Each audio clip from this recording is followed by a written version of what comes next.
What's going on, folks? Ted from Immersion here. Thank you to everyone who had let me know about this. I did see it, but I ended up just doing an adult thing and going to sleep last night rather than staying up and making a video. Yeah, it is what it is. Sometimes I do sleep.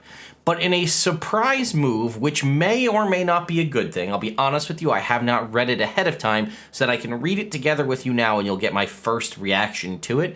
Wizards of the Coast has released a subsequent clarification on the sage advice that they had released. So if we were to go over here and take a look, this is the sage advice update that we'd received a couple days ago on the 13th, actually on Monday.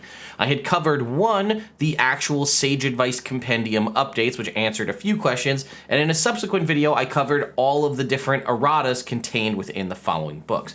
Now, if you have been living under a rock in the D&D community and haven't seen that, one, go check out those two videos that I made, but two, it has stirred up a bunch of, I guess contention would be the right word in the community. A lot of folks have a lot of opinions. How about that?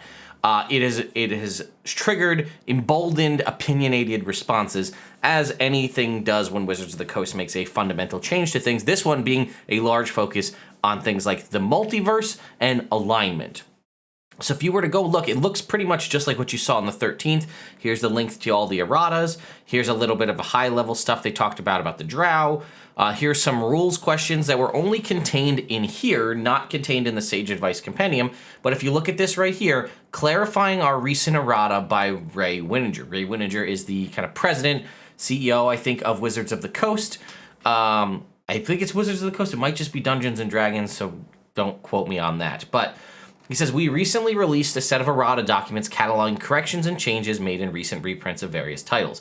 I thought I'd provide some additional context on some of the changes and why we made them. Okay, transparency has been, if you are unfamiliar and you haven't seen some of my videos in the past, transparency is the number one thing that I want from Wizards of the Coast, specifically the Dungeons and Dragons team, in perpetuity and going forward.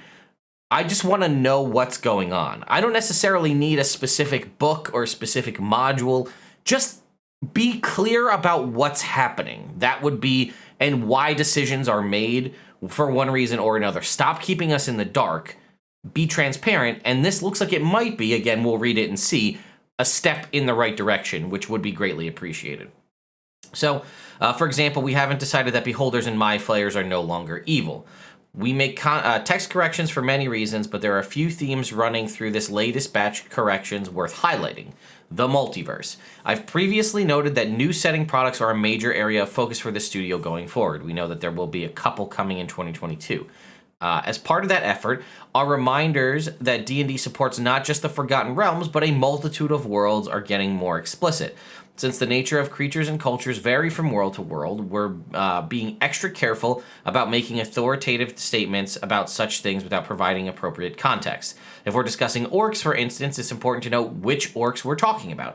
The orcs of Greyhawk are quite different than the orcs you'll find in Eberron, for instance, just as a settlement on the Sword Coast may exhibit a very different culture than another orc settlement located on the other side of Faerun. This addresses corrections like the blanket disclaimer added to page 5 of Volo's guide. So I don't think I actually saw them mention that in the Volo's guide errata, something about a blanket statement added to page 5. Is that, oh, that's this. That's this thing right here. The lore in this chapter represents from the perspective of Volo, specifically talking about the Forgotten Realms, which I guess is something to note for those of you who don't know.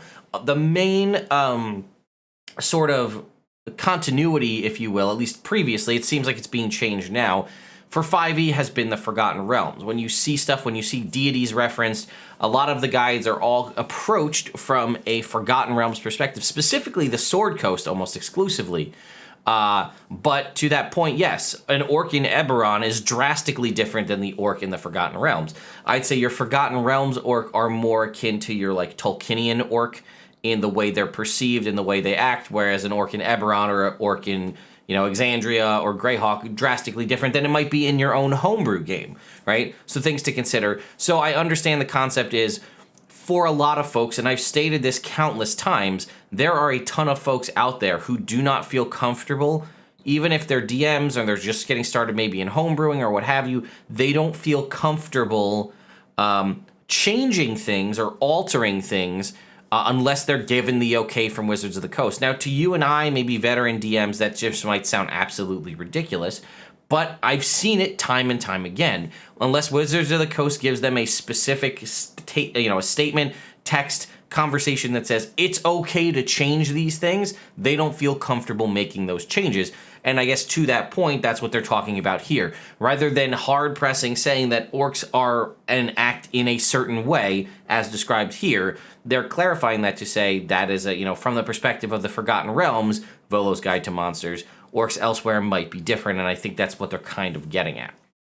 All right, 2, alignment. The only real changes related to alignment were removing the suggested alignments previously assigned to the playable races in the PHB and elsewhere. Most dwarves are lawful, most halflings are lawful good. We stopped providing such suggestions for new playable races some time ago. Since every player character is a unique individual, we no longer feel that such guidance is useful or appropriate. Whether or not most halflings are lawful good has no bearing on your halfling and what you want to be. After all, the most memorable and interesting characters often explicitly subvert expectations and stereotypes, and again, it's impossible to say something like most halflings are lawful good without clarifying which halflings we're talking about. It's probably not true that most Athasian halflings are lawful good. These changes were foreshadowed in an earlier blog post and impact only the guidance provided during character creation. They are not reflective of any changes to our settings or the associated lore. Again, kind of made sense. Yes, in my last video talking about how them removing alignment completely was a little bit of a clickbait title. Yes, but it works. It's YouTube. That's how things go. You guys know that. But yeah, it's kind of the similar thing they did with all of the monsters, where for some books, I think it was Candlekeep Mysteries, they removed alignment entirely from all of the monster stat blocks. And then they have since brought alignment back into stat blocks, but added something like that says typically, right? So a red dragon is typically chaotic evil. And that typically there is, again, for the conversation we just had for Dungeon Masters who would like to make a good red dragon. They're typically chaotic evil, but they might not be, right? Some might not be.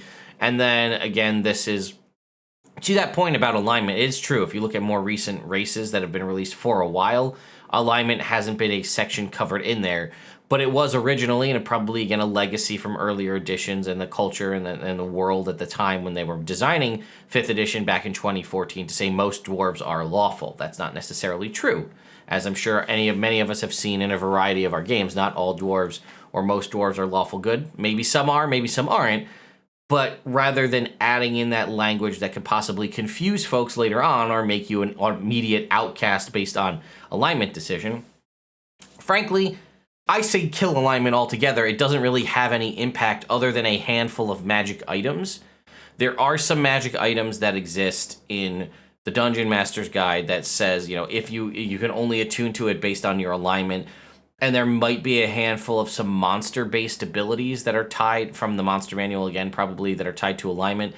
And I think that is purely because that when they were created, alignment was perceived to be a much more impactful thing. And then ultimately, it got pared down to the point where it's basically a choice you can choose to put on your character sheet or not. And several people have commented on the last video I made specifically talking about alignment, saying, really, no one character potentially at any one given time is one staunch alignment. You might vary. You might go through the color of all the different alignments, depending on the emotions and the feelings and the situation your character finds themselves put in. So I understand it, and the clarification is needed, especially if folks only see a clickbait title like my video and then don't actually go watch the video and see me cover it. They're just like, oh, Wizards of the Coast getting rid of alignment. But then again, to that same point, a lot of you commented on that last video, good riddance, I haven't been using it for years. So, it is what it is. And lastly, creature personalities. We also removed a couple paragraphs suggesting that all mind flayers or beholders for existence are a single stock personality. We long advised DMs that one way to make adventures and campaigns more memorable is to populate them with unique and interesting characteristics. These paragraphs stood in conflict with that advice. We didn't alter the essential natures of these creatures or how they fit into our settings at all. Mind flayers still devour brains of humanoids, and yes, this means they tend to be evil. The through line that connects these three themes is our renewed commitment to encouraging DMs and players to create whatever worlds and characters they can imagine. Happy holidays and happy gaming. So I would say ultimately, even if you're not going to read through all of this stuff, this is the one sentence to take away from it. The through line that connects these three themes is our renewed commitment to encourage, let's get it, renewed commitment to encouraging DMs and players to create whatever worlds and characters they can imagine. And I think that's ultimately true, right? That's what we kind of want, right? I think plenty of people are comfortable living in the pre-written worlds that have been defined by Wizards of the Coast, playing pre-written campaigns and so on. A lot of folks like to homebrew. If you're a new player or a new DM and you have just started foraying into creating your own world or creating your own homebrew campaign, even if it's set in an existing world, these kinds of encouragement is seemingly what a lot of newer folks need.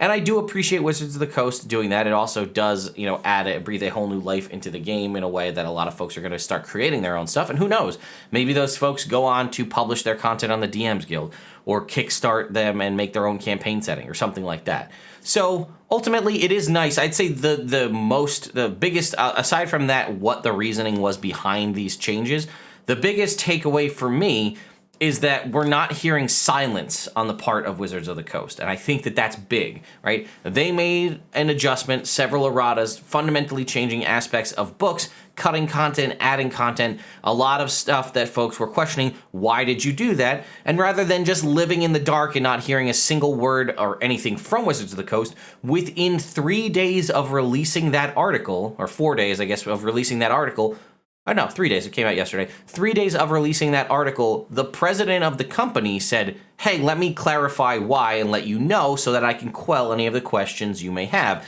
or possibly to stop his Twitter from being blown up, people asking why this is happening. That might also have been an ulterior motive, but this is good. Would I love to have this degree of transparency and openness and willing to explain why decisions are being made from Wizards of the Coast 5 years ago? 100%, but I'll say better late than never. So thank you all so much for watching. If you haven't subscribed to the channel, my name is Ted. This channel is Nerd Immersion, and I do all sorts of coverage for things related to I'd say Dungeons and Dragons primarily, but there is some other tabletop related stuff in here. We are getting down to the wire when it comes to holiday shopping guides, so in the next couple days, be on the lookout for me putting out some stuff if you're looking for last-minute gifts for your favorite DM or player, as well as the continued coverage for Strixhaven and Fizban's Treasury of Dragons. By the way, I did reach out to some folks who were the winner of the Fizban's Treasury of Dragon giveaways. I will now be drawing some new winners as some folks didn't get back to me. And then also this weekend, I'll be picking up my collector's edition copies of Strixhaven's to kick off that giveaway as well, so be on the lookout for that. So thank you all so much for watching, and if you don't see me in another video, which you absolutely will, but if you don't watch any of my videos before the holidays, have a very happy holidays, and I'll see you next time.